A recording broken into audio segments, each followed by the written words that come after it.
Today I want to talk about Ango. I want to talk about the form of Ango and then also the theme of our Ango.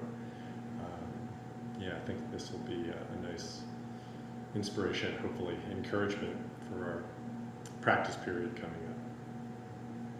So Ango, just so everybody knows, is it's a very traditional season of practice in many Buddhist traditions and in many Zen traditions, and it has always been a big part of my Zen lineage, which goes back to Zen Center of Los Angeles and Maezumi Roshi. And it's a 90 days that we back at ZCLA, it was twice a year, but with my teacher, Shishin Roshi, and with my center, we do it once a year, right around this time, from the middle of September to the middle of December, and it ends with a retreat that's held in December. That retreat is called Rohatsu Session, and that commemorates the awakening of the Buddha, which is dated to, and I don't know how they dated this, but dated to December 8th in our calendar. You know, it only happened 2,500 years ago, so where could we go wrong? But for some reason dated to December 8th. So Rohatsu Session is always held on a week that includes December 8th, and that's the concluding retreat, Sangha practice period for this 90-day period. This is, Ango is just it's a wonderful opportunity to deepen our practice. I've been doing Angos now for 35 years, and I just can't tell you how good it makes you feel to apply yourself to practice in a committed way. What's committed? It's what's committed for you. Yeah, it's a good opportunity for you to take your practice from where it is to one notch higher, or 2 notches, or three notches, whatever works for you. Whatever. Yeah. Yeah, what does that mean works for you? So I'm going to say some more about that. In my practice with Shishin Roshi at the Great Mountain Zen Center, for several Angos, I would do morning sitting 5 days a week. So our normal schedule out there was Tuesday and Thursday mornings, Wednesday evening, and then we had a long Sunday morning program. Yeah, so four times a week with those, really just those 2 early morning, Tuesday and Thursdays. But for Angos, I would do Monday through Friday, early morning sitting. And that for me meant getting up at 4:45 and driving out to Lafayette to start at 5:45 for 2 periods, which included dokusan and walking meditation, and then a chant service afterwards. So the whole practice experience, from the time I woke up, which was around 4:45 or 5, until I got back home, was like 5 o'clock to 8 or 8:15. 5 days a week for 3 months. Awesome. Really, just awesome. Would I be tired? Honestly, to start with, yeah, but then once you get into that rhythm and you got the samadhi going, and then sometimes I could go to bed at 11 o'clock and get up at 4:30, and I'd be fine for the rest of the day because I'd be cultivating so much of that samadhi that I talked about last week, that energy. I'm not asking anybody to do that. Really, I'm not. I'm not expecting it. But I just want to let you know that it's beautiful to increase your practice in this way. The whole life falls into place. Yeah, your energy, your priorities, your clarity falls into place when you apply yourself in this way. So the tradition of Ango comes from India when the monsoon seasons would come in. I think it's twice a year. It might be more than that. I don't know. I was just reminded, I was working with someone earlier this year. He's in India, and he was helping with some of my social media for my Zen at work. And you know, I'm forgetting the city in India he lived in, but for like a whole like month, he's like, oh yeah, it's monsoon season. It's like, it's too hot and too rainy to like go outside. So we take advantage of these gaps, like usually later at night when it cooled down to maybe 102 or something, you know, to get out to like get food for the next 5 days. It was a real thing, and is now, even now, it's a real thing environmentally. So it was then too, obviously without houses and apartment buildings, you know, to shelter in. So they would, you know, the practice communities, the sanghas, would hunker down during the monsoon seasons, and they would apply themselves to intense practice.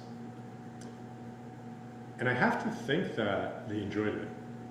You know, it was really a nurturing kind of time to kind of collect and bond like that.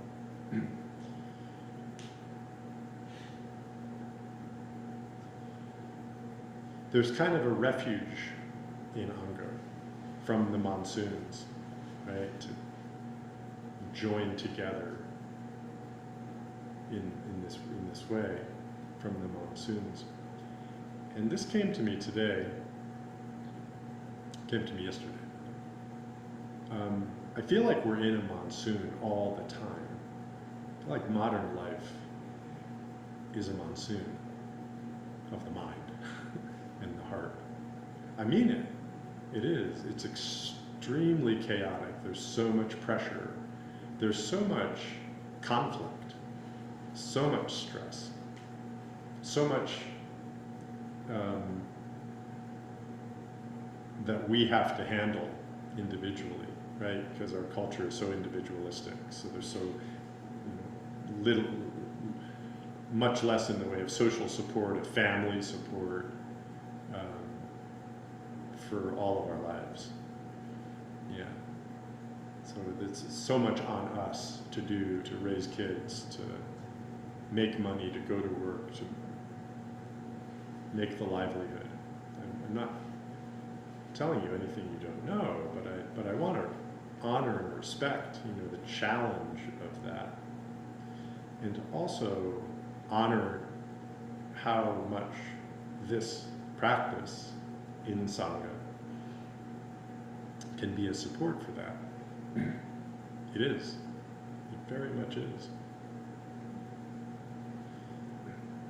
So, yeah, this monsoon that's out there it's an environment that there's a lot of malevolent forces at play. There's a lot of it's kind of a battleground in some ways. It's almost a spiritual battleground. Modern life is kind of a spiritual battleground. You know, there are forces out there that are, you know, conniving to get you addicted to their devices and to their products. Yeah, there are forces that don't have your best interests at heart.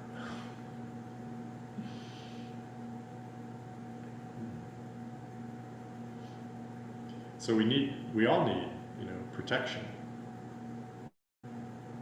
Yeah. And Sangha is a refuge in this way. So I want to encourage everyone to look at Ango not as this mountain to climb. I'm going to practice and do all this deep practice, and I'm going to advance and do that. No, really, don't. I want you to look at it as a walled garden. This great, protected, walled garden with so many nurturing people and practices and teachings within that walled garden that you can spend time in. Yeah. If you turn yourself to make that a priority, yeah, to nurture those fruits and connect with those people, yeah, it'll serve you.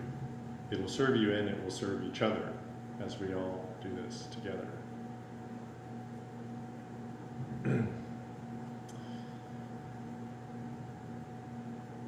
How does that sound?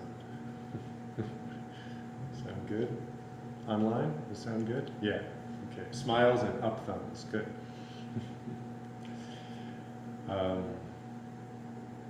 Yeah, so I'm going to be I'm going to talk in a little bit more detail about the programs that we have coming up. The web page is up. Sokyo got it all up over the last weekend. I announced it through my Zen at Work newsletter last night, but I haven't put it out yet more broadly, but that'll go out probably tomorrow to more groups. I want to say now, I'm putting it out to, there's another local Zen group in my lineage, and I'm close with the teachers there. They're recently transmitted senseis here in town, but they don't have their own Ango program. So they've asked me to invite their group into our Ango, so we might have some participants there. I'll be inviting all of my Zen at Work coaching clients over the last year who've been with me. Brendan is one of them, who have been Zen at Work Sangha members, and some are more engaged with practice than others. But I'll be inviting them to join our Ango program with intentionality. I'm actually giving a talk down at a group down in Denver. It's not a white plum group, it's another Zen group in the area, and I've been close with the former teacher who just passed away about a month ago. And I was actually invited to talk at their group several months ago, and then it turned out that he's been ill for many years. I've known him for about 30 years. Knew him for about 30 years. And he just passed away. So I don't know where their group is, but I'll be inviting their group to join us as well for Ango in whatever capacity they'd like. So I just thought I'd mention that. So I'll go into a little more detail on the practices and programs that we're going to have available for Ango. So we're going to have some expanded sitting opportunities in the morning. Our Shuso, which is our head trainee for this Ango, is Jim Fricker. And he's offered actually to open the Zendo at 6 a.m. every weekday for anyone who'd like to come. But there won't be bells until we start a regular sitting at 6:20. But so Hodin's doing what I did, and really doing a lot of early sitting every weekday through the course of Ango. He's committed to that, and I'm very happy that he's doing that. And then we'll have our regular morning schedule that we've had: a sitting at 6:20, walking meditation at 6:50, sitting from 7 to 7:30, and then I'll offer Dokusan Monday, Wednesday, and Friday, as I've been doing for the last month, and Shoin will offer Daisan on Tuesday and Thursdays, okay, in the mornings. So we'll have a little bit of an extended program on the weekends as well, and I don't have the exact details, but I think we're adding a half an hour, I believe, to that program. Do you know what it is? From 8 to 9, rather than 8 to 8:30. Okay. 2 sittings. Okay, 2 sittings. We'll go from 8 to 9 every Saturday and Sunday. Thanks. So that's the Zazen. Weekly, we'll have our program here, which will be a regular program, but the Dharma talks will be focused on the theme of Ango, which I'll maybe get into talking a little bit more about here. But the theme it will be Appreciate Your Life. And I'll share on that, and Shoin will share on that, and perhaps I'll ask some others of you to share on that.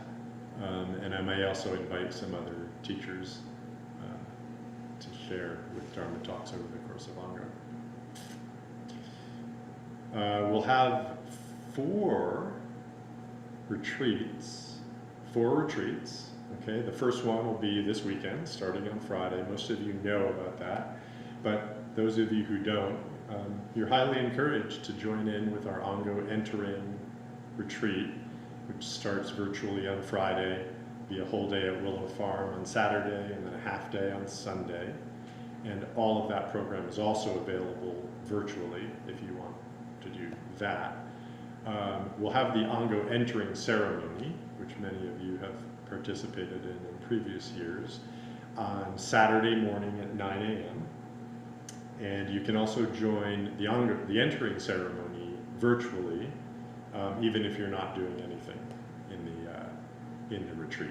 So you can join that. And it's actually a very short ceremony where it has some nice formality to it though, where everybody comes in and one by one comes up and asks for permission to enter the Ango, and then they formally enter the Ango. So it's kind of an intention setting ceremony for everybody.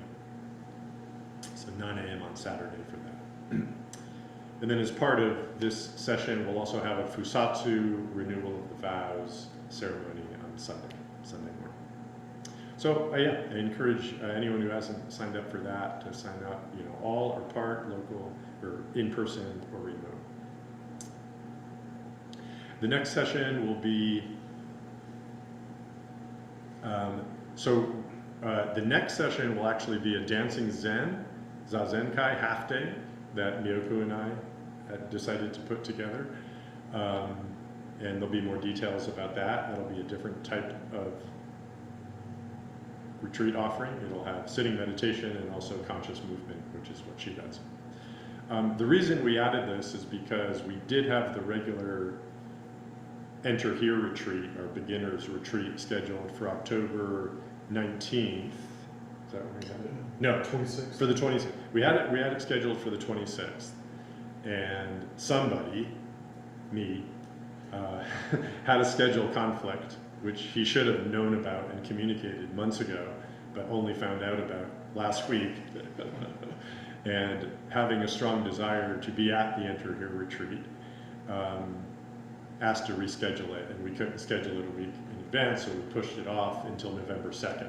So we'll be doing the Enter Here retreat one day on November 2nd, and that opened up some time for Miyoko and I to do this dancing Zen on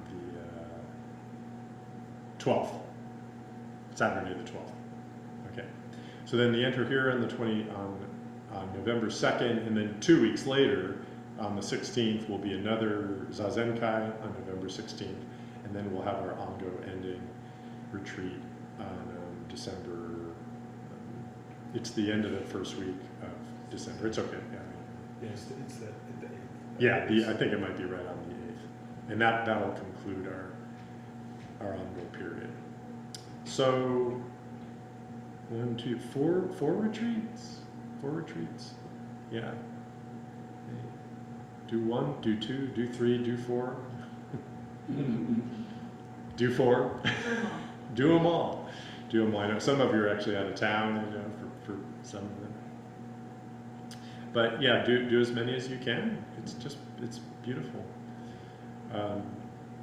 What we also have, so we have a series of classes.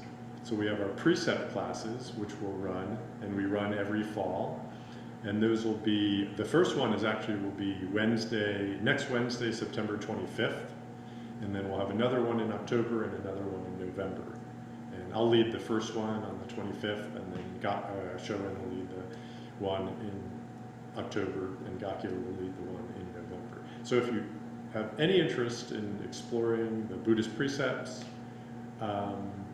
I highly recommend taking this 3-class session. Several of you have taken it, others may be interested. Yeah, anyone online who'd like to explore the precepts? Well, most of you have taken them, but it's a good series of sessions to go deeper into the precepts. Oh, I'll also mention that during our Zazenkai in November, the second one on the 16th, we will also have Jukai ceremonies, which is the formal ceremony, which people take the Buddhist vows, and we have 4 people lined up to do that.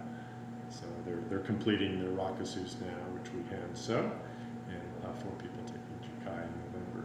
So one of them's in the room here, Rob, will be with us, and Nick also, who's online, will be part of that ceremony. And then we have two others who will be joining. So, always a joyous occasion. I'm also going to do a class series, I decided, on the Zen Life Path group. So we had done a few sessions over the spring with a format that Myoshin and Gyodo were helping me to lead.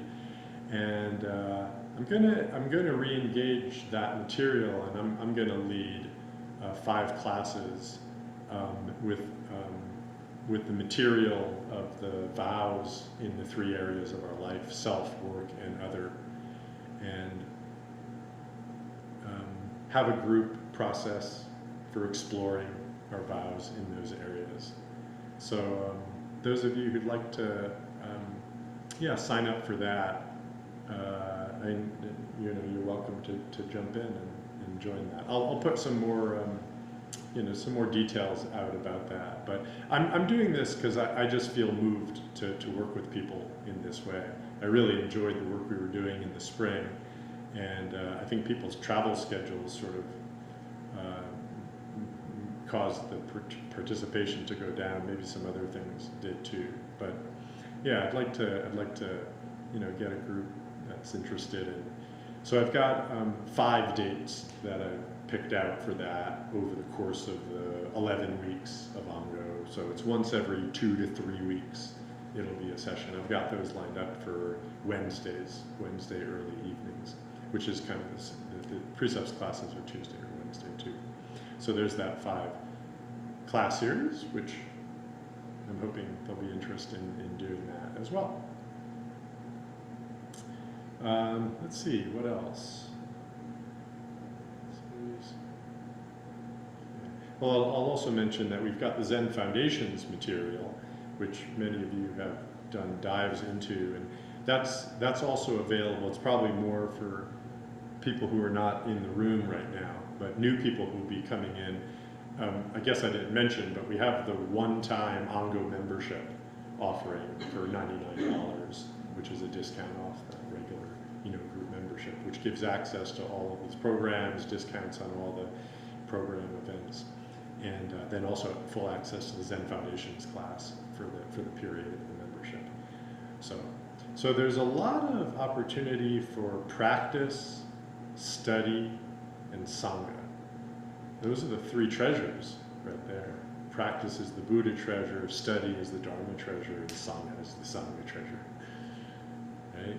Well, these 3 main modalities, you have ample opportunity to work in these ways.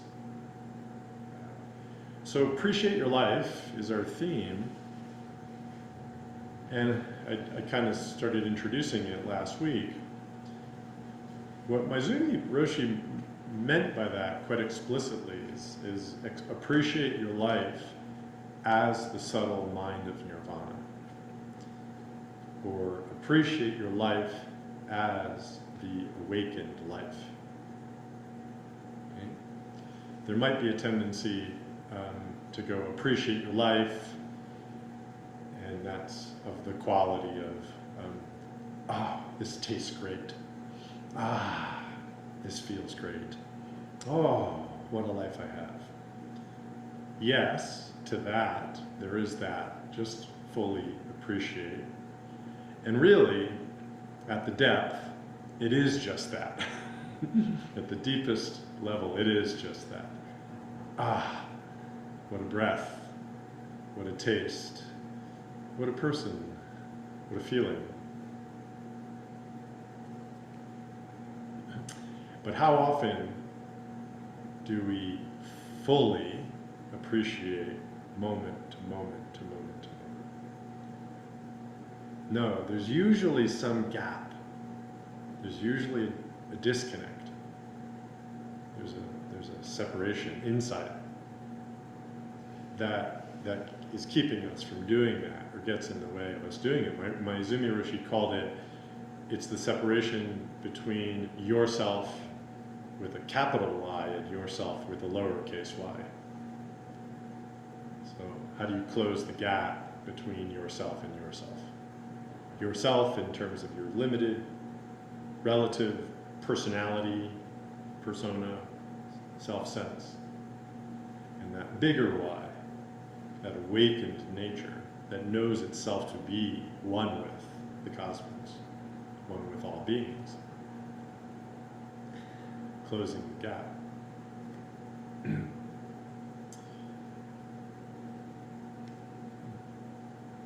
That's what he means by appreciating your life. Appreciating your life as yourself with the capital Y. Close the gap between your kind of limited relative consciousness, self-sense, and that. See yourself as that. And be that. That's the subtle mind of nirvana. That's the awakened one. See yourself as the awakened. Appreciate your life as the awakened. It doesn't come automatically. It doesn't come automatically.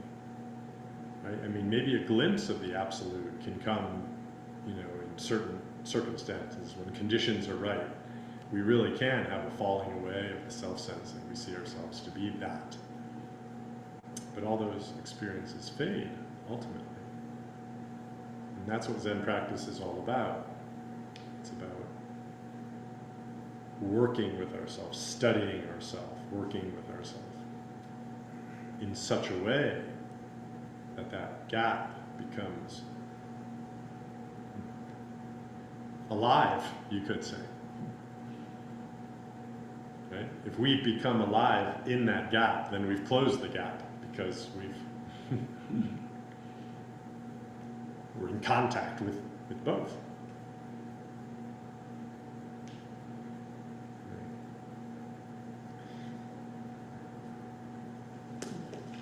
It's kind of something that really resonated with me. Let's see if I can find it. It was 3 pillars of Zen.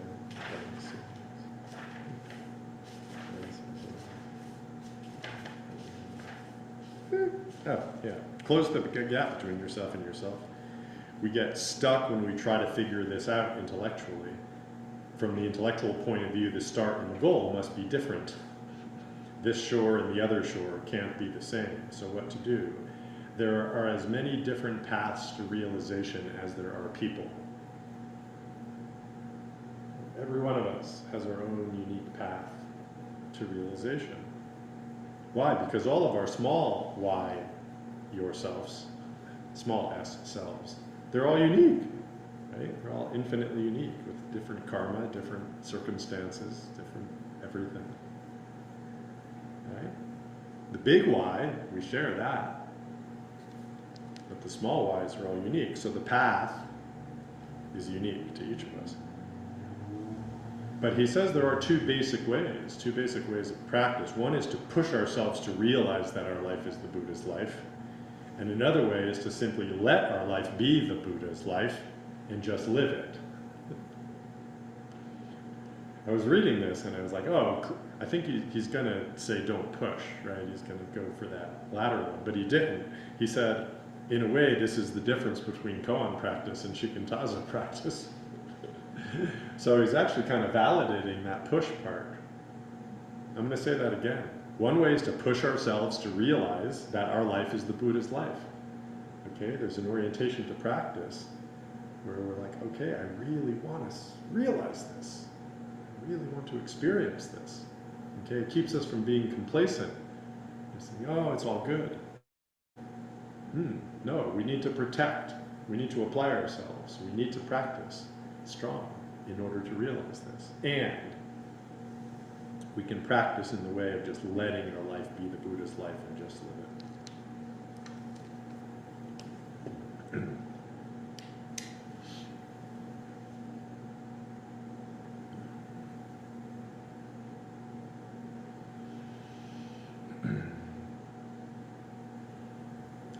So the 3 treasures give us this ample opportunity to do this. Okay. Practice, study, sangha. Okay. Yeah. And then we find our way, our path. that's some kind of, combination of those modes, right? Some unique, whatever works for you, path of practice. Okay, yeah, there's going to be a lot to talk about with respect to this theme of appreciating your life. Appreciate your life as the awakened life. Yeah, to really, really believe it. Really believe it. Yeah, that's the last thing I'll say. And I think I'll say more about this as the weeks go on. But having trust in yourself is so important in this path. And that's one thing for our Ango period, is to enter this walled garden with conviction, but also trust that you can do this, that you are on the right path. Yeah. If you ask yourself with sincerity, what do I want? Right? And then commit with conviction in that direction, not knowing where it's going to lead, you'll succeed. You will succeed in your aspirations, I guarantee it. Yeah. So trust yourself. Trust yourself. Trust your confusion. Trust your desires. Trust your... Desire is very important. Maezumi Roshi talks about this too. Desire is very important. We have to, right? We all have desires. So we have to, in appreciating our life, we have to appreciate our desires. Yeah, so trust our desires, trust our confusion, trust our conditions. Yeah, really trust our inner knowing. Trust your inner knowing.